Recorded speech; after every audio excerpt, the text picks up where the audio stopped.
Welcome to another message from Baptist history. I am thrilled to do this. I have never taught from this textbook ever before. Always wanted to, but I never had a chance to do it. We didn't have enough time in the seminary. We didn't have enough time when I was at Valley Baptist Church teaching church history. They gave me a hard time preaching 26 messages there doing that. They wanted me to finish earlier and start it over again. But now, here at Discover the Word Missionary Baptist Church, I can do what I want to, as long as the church put up with it. Anyway, we're on page 236. The problem now among the Southern Baptists, there was no problem with this among missionary Baptists. They didn't accept any alien immersion or open communion at all. That just didn't happen. But now the Southern Baptists are beginning to let others come in there. They don't want to be rebaptized again, so they accept them on statement, on faith, on letter from Northern Baptist churches and any other kind of Baptist church, basically. And now many Southern Baptist churches accept anybody from Calvary Chapel, whatever, as long as it's baptism by immersion. But that's not enough. You need to have the authority. Baptists are Baptists, and they've always, the reason why we got Anabaptist or Baptist in our name is we don't accept anybody else's baptism. Simple as that. The Lord gave His churches the true authority to baptize. It came all the way down through the ages until this present tense, right now. Here in page 236 it says, "The messenger shall be elected and certified by the churches of this convention to provide that messenger shall not be seated in the convention from any church that receives persons from alien immersion or practice of what is commonly called open communion."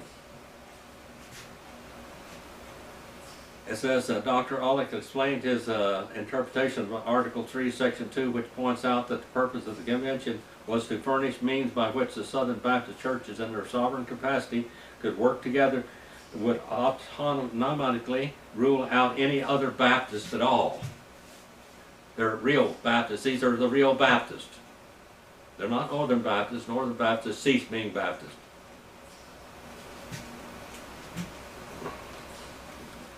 Now it says here that before 525 messengers voted to close the 1951 meeting of the convention, they spoke out against open communion and alien immersion and had settled the question of dual alignment. They had also done away with the custom of electing an executive secretary every year, a thing which had been written at least 2 ugly chapters in the pages of California Southern Baptist history. Remember this, these messages here in this period of time are the good, the bad, and the ugly. Now we're going to skip on down here now. We're going to go over the page. We're going to go into 1953. This is the 13 golden years.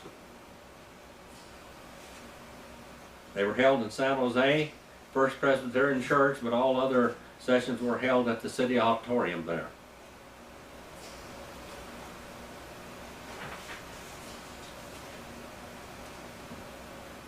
The convention is saddened here, it says, on page 250, that we've lost a couple of good men, but they prayed earnestly for one man, that Will Ed Langford, a former pastor of Bayview Baptist Church in San Francisco, had a terrible heart attack and was at the point of death in this severe heart attack. Though the doctors had given little hope of Langford's recovery, he was present at the very next annual meeting of the convention in Santa Barbara. He lived.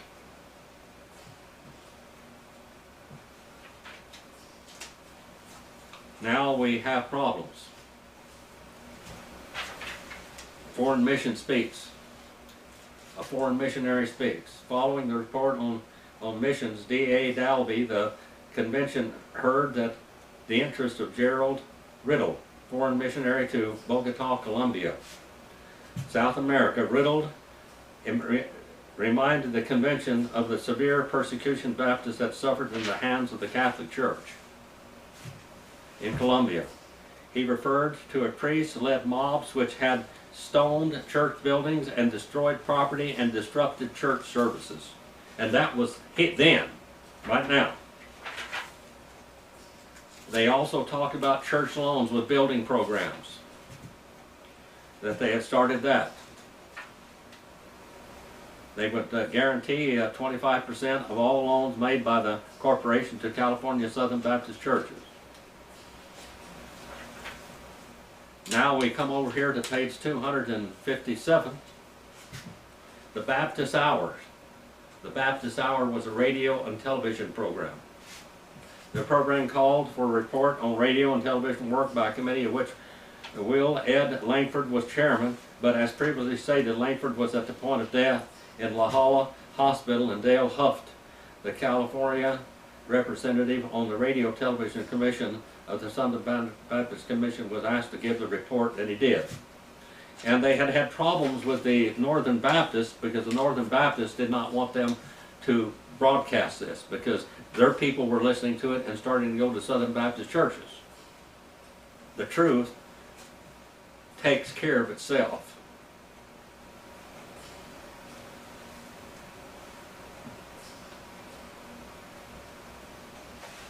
There in Southern California, there was a survey taken of their Baptist hospital there, and they needed 6,000 additional beds. And so they put aside money for that. Dr. Dowis, who doubtlessly traveled more miles, made more speeches, created more interest in Western work than any other man, living or dead, put on the rousements in a 20-minute inspirational message in response to his invitation. Following his message, several came forward and repented and rededicated their lives. Some volunteered for mission work, some volunteered to act into the ministry.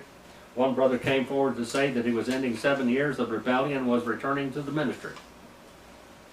That's happened. I've seen this happen in these meetings. Now here, an unusual session. R.W. Lackey is to serve on an advisory board in cooperation with the trustees of California Baptist College. Remember, they tried to rake R.W. Lackey over the coals because he stood strongly against alien immersion and open communion and churches that were being, letters that were being accepted by the churches that practice that. Everyone seemed to know that it was the initial step toward the conventions assuming control of the college. And some of the trustees were Marvin Mauser and Samuel Coxon and others, Casey. Now we have one last message, one last story from a great soldier of the cross that was born around 1862 during the middle of the Civil War. He was 89 years old here in 1951 and 52. Dr. J.W. Bailey's last speech to the to the California Southern Baptist Convention, his last speech, his last message. At the close of the period designated for miscellaneous business, the President called Dr. J.W. Bailey to the platform and introduced him as a former employee of the convention and stated that he would be 99 years old on his next birthday, which wasn't very long. The President said, "I believe everyone would like for Dr. Bailey to say a word." In response to the President's request, Dr. Bailey expressed his delight concerning the growth of Southern Baptist work in California. He gave a word of thanks to all those that had done so much to help him in his ministry.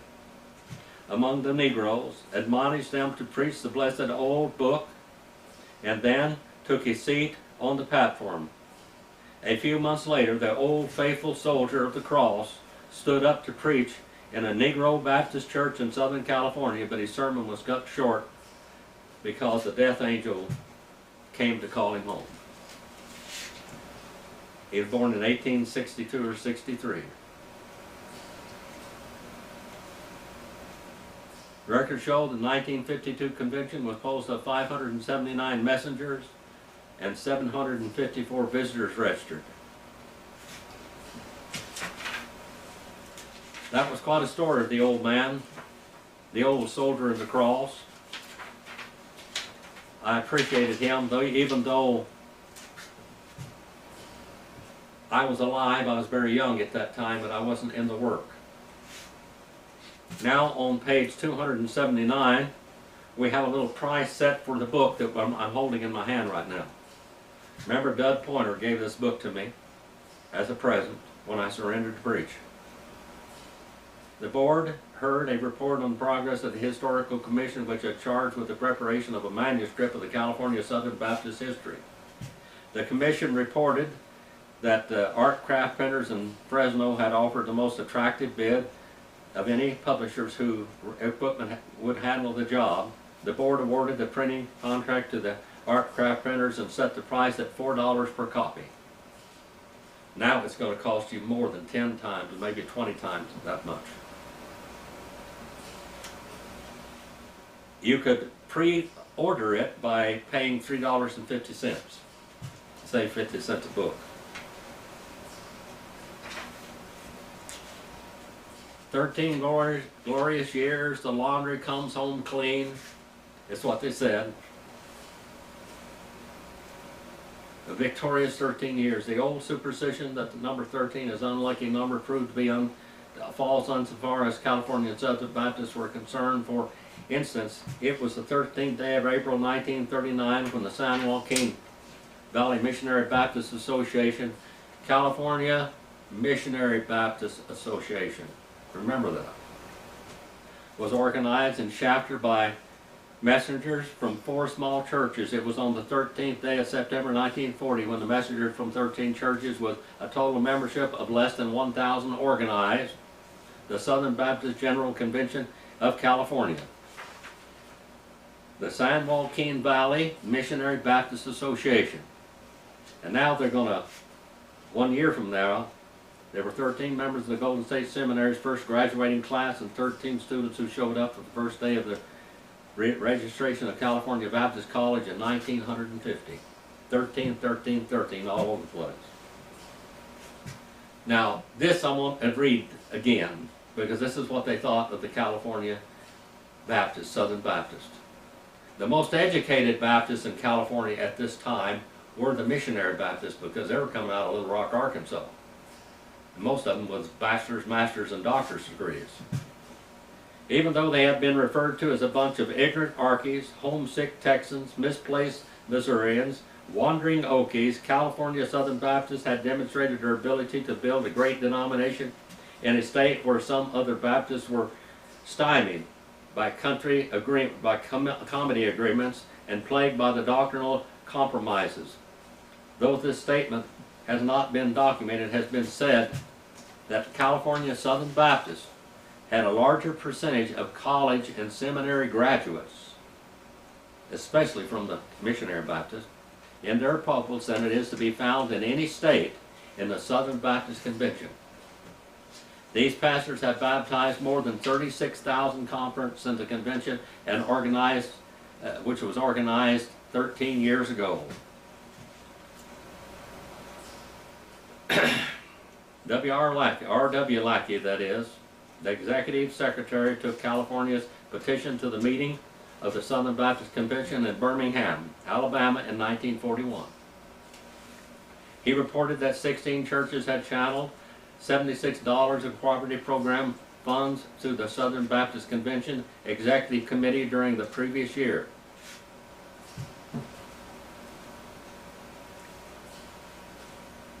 This report only added to the opinion that some Southern Baptist leaders that the more was unwise. Nevertheless, a committee consisting of Dr.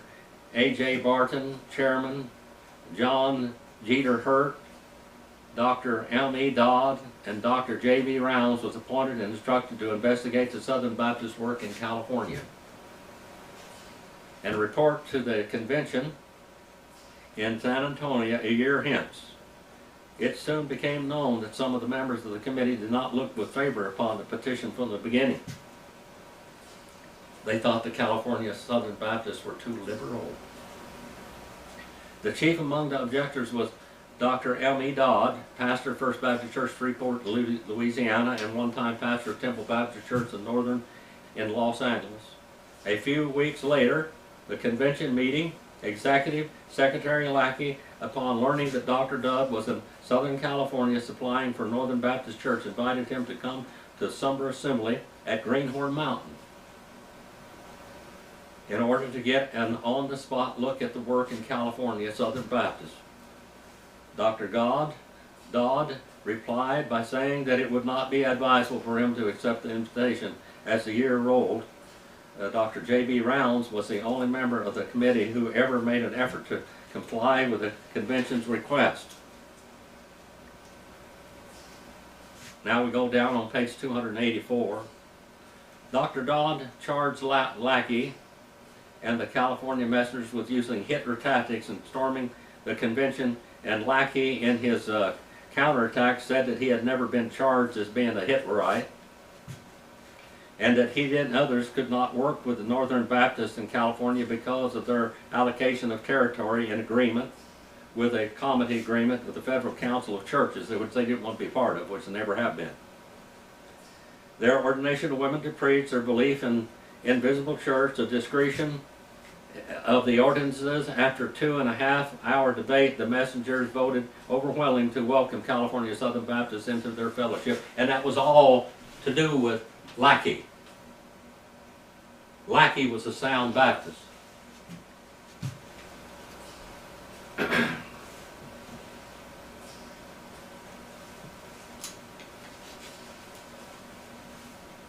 Now some of them stood up, the Southern Baptist Convention, that had made a mistake by welcoming into its fellowship those who were referred to as disgruntled and disaffected Baptists in California.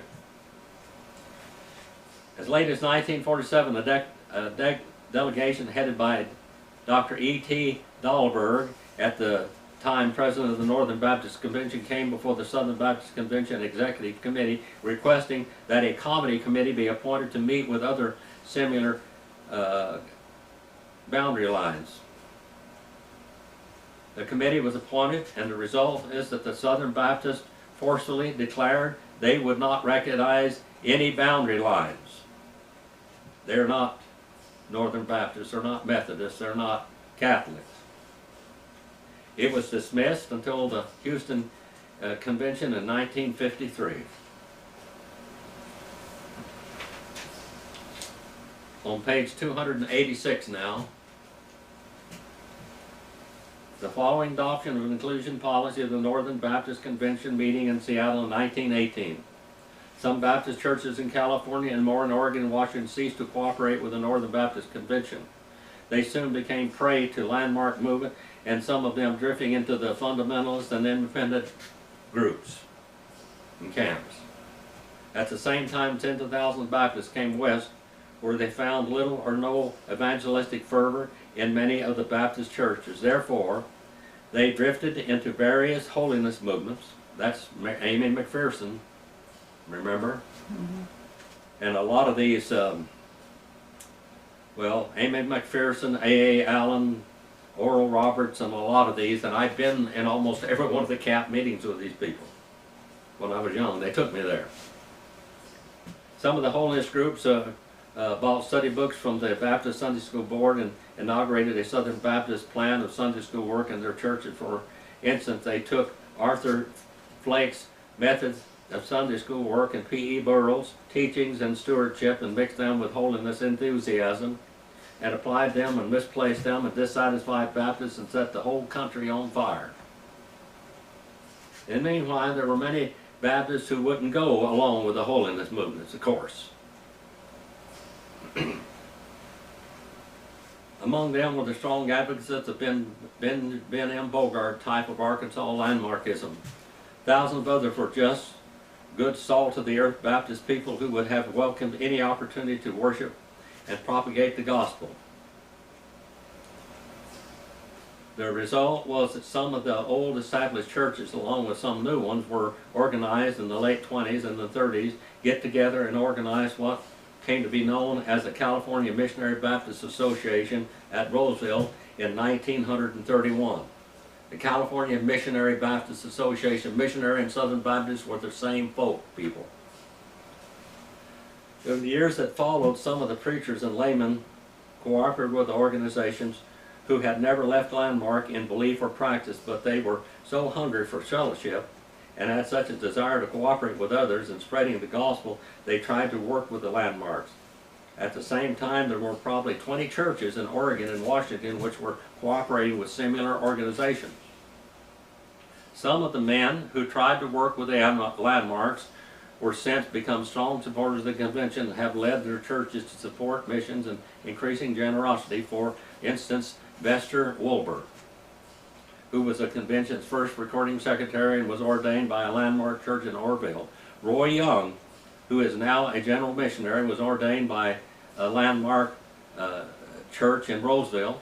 And the same meeting when the California Missionary Baptist Association was organized, G.F. Armstrong, who once served as a member of the board of directors, who was serving as general missionary when he died, worked for a while with the Landmarks. Leonard B. Sigel,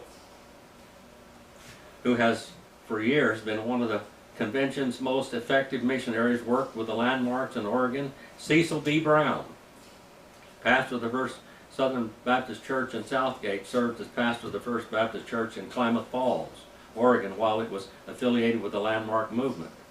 Now, the Landmark movement essentially is the American Baptist Association. At that time, the American Baptist Association was not sending out missionaries. Missionaries were only sent out by churches. The American Baptist Association established schools in Little Rock, Arkansas, and Florida, and in California, Riverbank, California, where Dr. Hubbard was.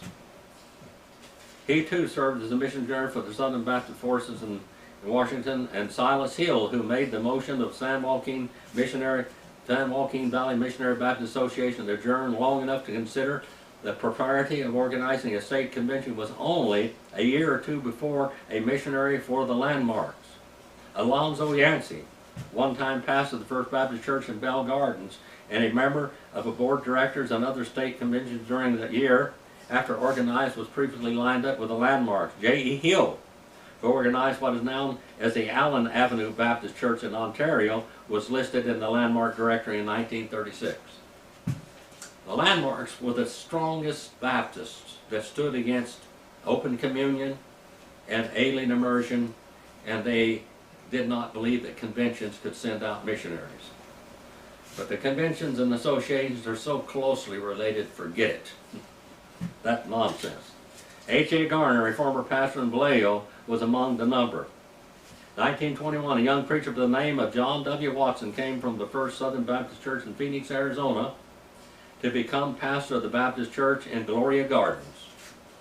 This is where I was educated. That's in Bellflower, California. The next year, about 12 or 15 Baptist churches in Southern California expressed a desire to cooperate with Southern Baptists in Arizona, and 4 congregations had reason to believe that they would be accepted and sent missionaries to Arizona Convention. They included, in addition to the Gloria Gardens Church, churches in Linwood, Maywood, Bellflower, and when the messenger arrived, Dr. C.M. Rock, father of the present pastor of First Baptist Church in Phoenix, advised them that due to unsettled conditions in Arizona at that time, to wait until the next year. The unfortunate result that the Gloria Gardens fell to the Landmarks. Linwood to the regular. Now, all of these churches went to Landmark. What they went all to was the American Baptist Association. In the meanwhile, young Watsons went up north and became pastor of the church at Lake City, which at that time was probably 40 or 50 years old. A few years later, he came to the Sacramento area and accepted the pastor of now what's called Temple Baptist Church at North Sacramento.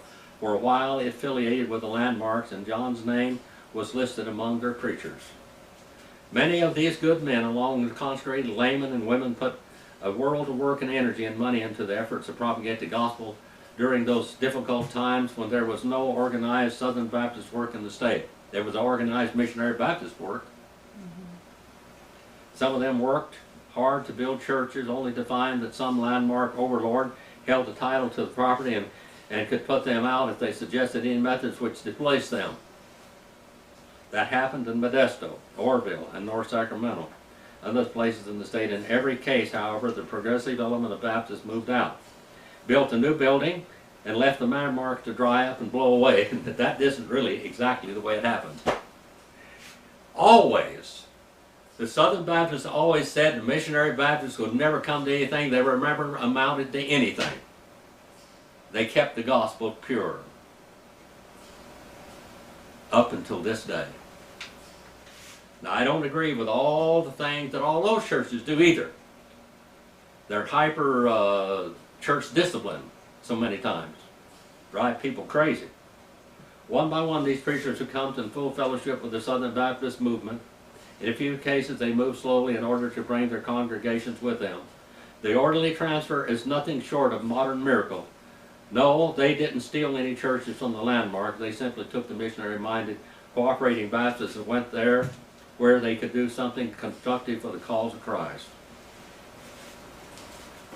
Missionary Baptists are missionaries. That's what it says, missionary Baptists. Missionary and landmark Baptists are missionaries. The reason why they say the term missionary Baptist is they believe in sending missionaries. The landmark movement, to simply do not remove the ancient landmarks, keep the doctrinal values and doctrinal principles of the true Baptist churches. Now we see that Southern Baptist Convention today. And again, I want to quote Dr. Darius Sherwood Madden, when he used to sit in the classes where I sat underneath him, and even in the churches where I pastored and he came and spoke for me. He said, "Brethren, I want you to watch everything the Southern Baptist churches are doing today, because 10 years from now you're going to be practicing the same thing. Watch out." I saw churches go that way in my lifetime. I'm almost 80 years old, so I've seen a lot of things happen. Now, there are still churches preaching the gospel that are real Baptist churches. The name Baptist comes from the word Anabaptist. We rebaptize people that come from other groups to us. We want to make sure that we guard the authority of baptism and the Lord's Supper. Those are two church ordinances that are sacred. Neither one of them are vehicles of grace. But there's something that we need to realize. Baptism is something that was given to the Lord's church at the seashores of Galilee. And they baptized all during Christ's ministry, and still today. It's very necessary to have scriptural baptism. Very important. I've had people say so many times, well, that I believe that I have scriptural baptism. I think I do. I want to follow the Lord. And I believe that's what I have. Well, if I didn't think I'd have scriptural baptism, I'd get it. Yes, Marilyn. Do you remember the name of the man that was the minister in Shafter that was from Germany? Shafter? Huh? Are you talking about Wasco? Dieter Bergstrasser? What was it? The one from Germany was Dieter Bergstrasser in Wasco. He was a preacher at that time too, wasn't he? Yeah, no. He wasn't? No, he's my generation. Oh, I see. He's my generation. Yeah, this is just previous to my generation, except that I was alive here when this was going on. And I knew these men. I hope you enjoyed these messages. I'm going to try to finish these messages. For you that don't know, I have a brain tumor that is pretty much, I'm going to have operated on. If they can't do it, then I'm not going to make it. Simple as that. It's about the size of a golf ball right now on this side of my brain, right at my brain stem. I'm doing the best I can to get through this. I want to serve the Lord as long as I possibly can. Thank you for your offerings also to help us. We really need them desperately. And thank you that have made those offerings and made big sacrifices, some of you. And some of them monthly and weekly sacrifices. Thank you so much. We couldn't do it without you. Thank you for your love. Thank you for your prayers. I have a lot of tests to go through to see if I can do this, and I don't know what I'm going to be like when I come out from underneath the operation if they operate on me. I may never speak again, never be able to see again, or whatever. This could do tremendous damage. By the hand of God is the only thing that I can come through this, really, and some real good surgeons. Please pray for us. Please pray for my sweet wife, too. Our Father, we send this message out for your honor and glory. Please use it to let people understand why they believe what they believe and what they should and what they believe. Some people don't even know what they believe. I pray you make it plain and clear to them